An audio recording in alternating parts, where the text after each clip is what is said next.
পৃথিবীর সবচেয়ে বড় স্কুলের নাম হলো শ্বশুরবাড়ি, যেখানে সবাই শিক্ষিত, শুধু বউ ছাড়া।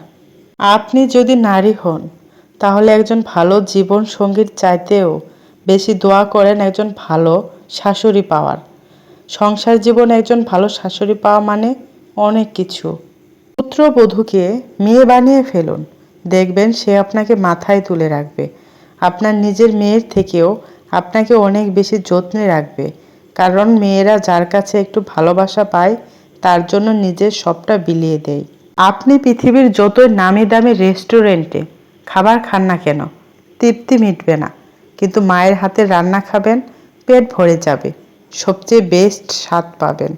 কারণ মায়েদের হাতে আল্লাহ এক বিশেষ নিয়ামত দিয়ে রেখেছেন।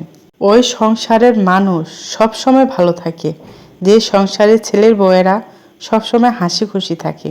মেয়েরা বাপের বাড়ি যাওয়ার সময় যে পরিমাণ খুশি হয়, আমার মনে হয় লাখ টাকার উপহার পেয়েও এত খুশি হয় না।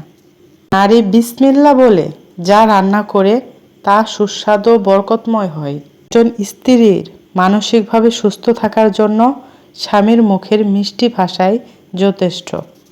ফয়সালা রবের হাতে ছেড়ে দিন, আর আপনি আশ্রয় নিন জায়নামাজে। দেখবেন হঠাৎ করে অগোছালো সব কিছুর সমাধান মিলে গেছে ইনশাল্লাহ।